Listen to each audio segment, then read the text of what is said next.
Hi, I have been reading from the book Recovering Biblical Manhood and Womanhood.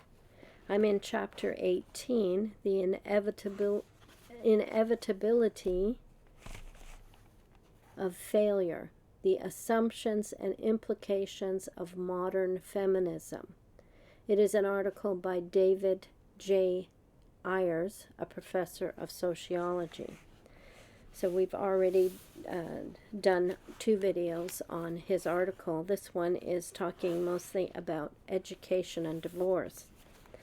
So here's some comments about education. The feminist, egalitarian, and anti-biological vision is also clearly seen in the educational policies feminists promote.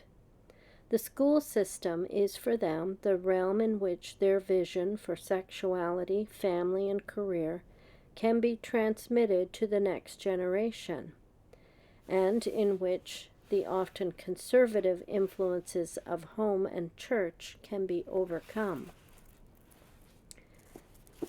So educationally, it says here, it does not aim primarily at changing the way in which knowledge is transmitted to children. Rather, it aims to change children's personalities and attitudes toward each other, in the hope of producing children not crippled by sexism, children open to non-traditional goals and adaptations of characteristics once arbitrarily linked to sex.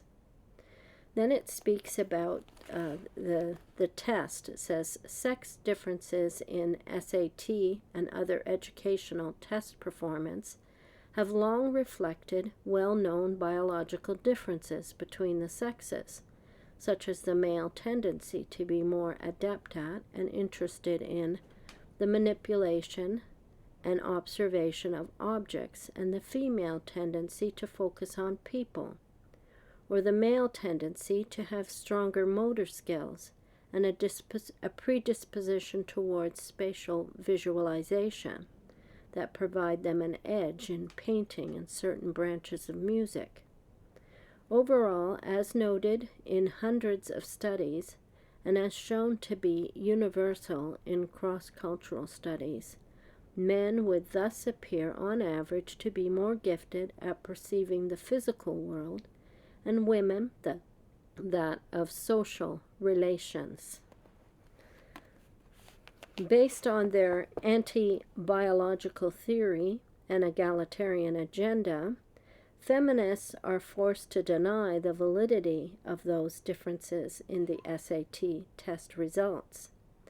They have recently been demanding that many SAT items in areas like science, economics, and math, in which males outperform females, be dropped or replaced as sexist and discriminatory by gender-neutral ones.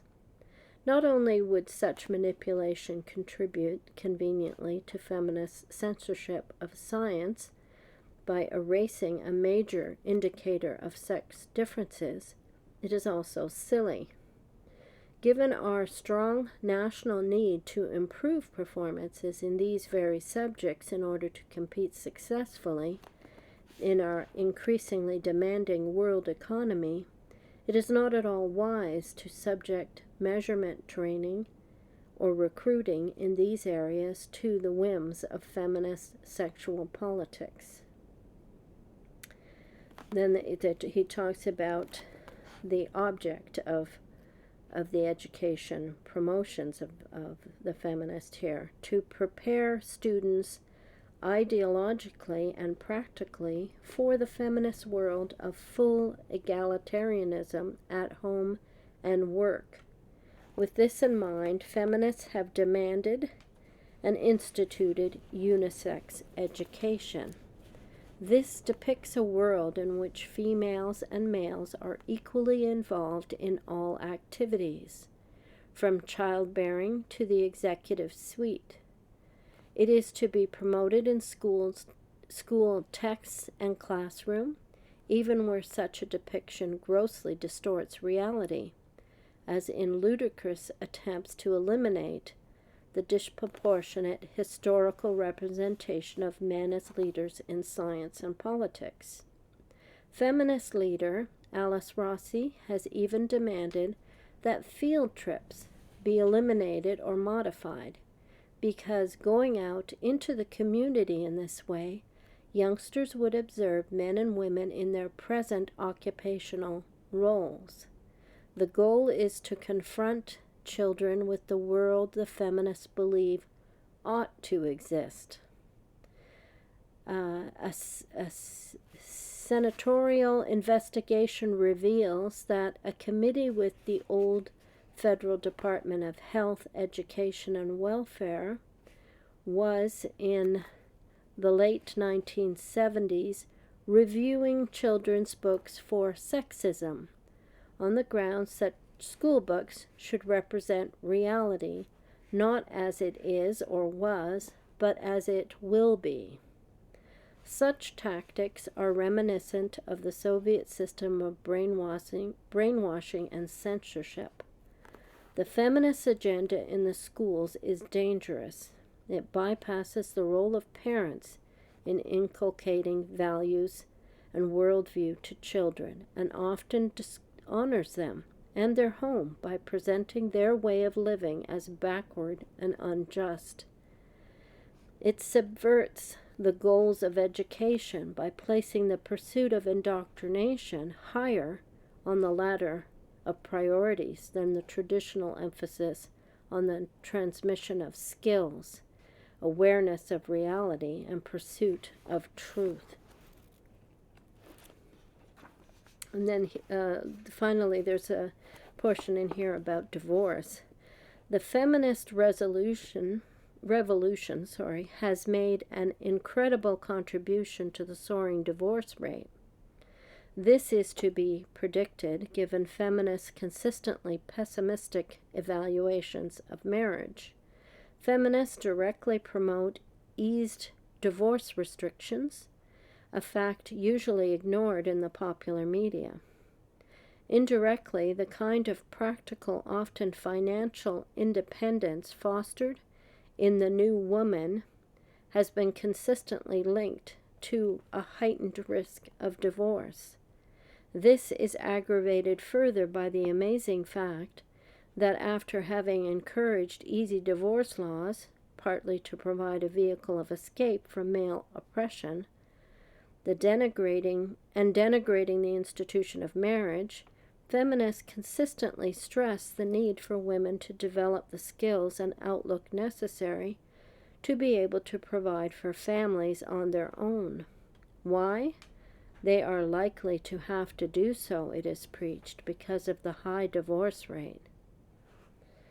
Okay, so in reading this, I also thought of a book that I read recently, Huxley's Brave New World. It is a fiction, and I thought there were some scary things in that book that closely resemble the educational scheme in this book, the agenda that's going on. So here's just a couple of quotes that will give you an idea of what I mean about the parallels here. So it's about this world, this fictional world, where children are manipulated very early in their development. So they've got this quote here: all conditioning aims at making people like their inescapable social destiny. And then they learn to associate topsy-turvydom with well-being. And the last one that I wanted to quote was this here: books and loud noises, flowers and electric shocks. Already in the infant mind, these couples were compromisingly linked, and after 200 repetitions of the same or similar lesson, would be wedded indissolubly.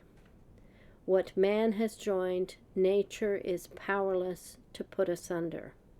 They'll grow up with what the psychologists used to call an instinctive hatred of books and flowers, reflexes unalterably conditioned.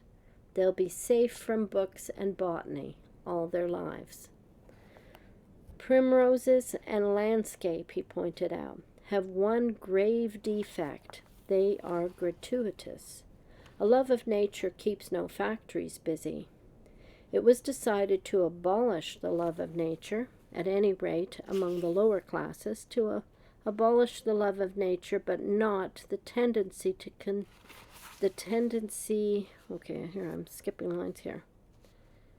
to abolish the love of nature, but not the tendency to consume transport. For, of course, it was essential that they should keep on going to the country even though they hated it. The problem was to find an economically sounder reason for consuming transport than a mere affection for primroses and landscapes. It was duly found. We conditioned the masses to hate the country, concluded the director, but simultaneously we conditioned them to love all country sports. At the same time, we see to it that all country sports shall entail the use of elaborate apparatus, so that they consume manufactured articles as well as transport. So I don't know, I just found this thinking very similar to what I was reading about in the agenda of manipulating the mind into thinking a certain way and the tactics to do it. I'm going to link to a video, another one on propaganda. This is why propaganda works with Jehovah's Witnesses, but it's based on some information from Terence Coulter's book, Propaganda and Psychological Warfare. Thanks for watching.